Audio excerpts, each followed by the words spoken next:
On one hand, the Christmas shopping is a joy, full of bustling excitement and throngs of people. From daybreak on Christmas Eve, the lines were long outside one of the city's most famous bakeries. I've been on that line, say, for the past, say about 10 minutes now, 10 minutes. Because I've always been buying armor bread, not only today. I've always been buying armor bread, and armor bread is the norm. Everybody knows that. From little boy, from the time you're peeing in your pants, all right? We used to be rushing my armor to buy bread, to buy buns, to buy all the cakes armor have there. You talk for Christmas time, when you have the platted rolls, oh. On the other side of the market, it was a different story, however. Meat lovers were paying high prices and crying, "Where's the beef?" It seems like in this country, it's not only the butchers, but all over, people are just arbitrarily raising prices of items across the board with absolutely no justification. And at the end of the day, creating a problem in the cost of living. It is now getting out of hand completely. And I know I'm going to make a lot of people not going to like me for what I say, but it's a fact. It starts with the vendors in the market, the butchers, generally.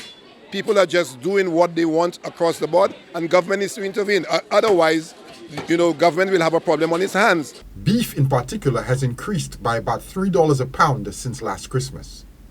What happened to the food this year? It's so expensive you can't buy them. The cow is so expensive these days you can't buy much. Because everybody is selling a cow for 6,000, 8,000, 10,000.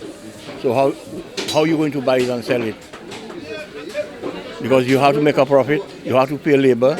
So if you have your own animal, it's fine, but if you have to buy to come and sell, you make no profit. But even with a public sector wage increase and the enactment of a livable minimum wage, the price increases are still leading to calls for price control.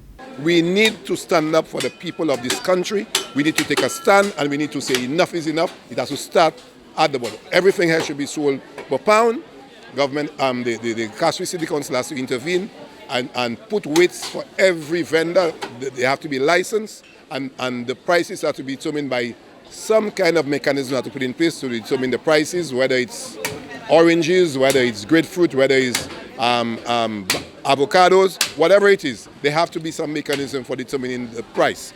It's not the fault of the vendors who can barely account for why the prices are higher. By $3. Because the price of the animal so expensive. Everybody is selling an animal for how much thousand. But consumers who create the demand for imports that cause inflation don't want any of the aggravation when it comes time to pay the price for imported inflation. The argument that, I buy it more expensive. You understand? So then are you telling me that somebody can decide now they want to sell an avocado pear for $10, and now for you to retail it as a vendor, you're going to sell it for $20? I mean, at what point do we say enough is enough?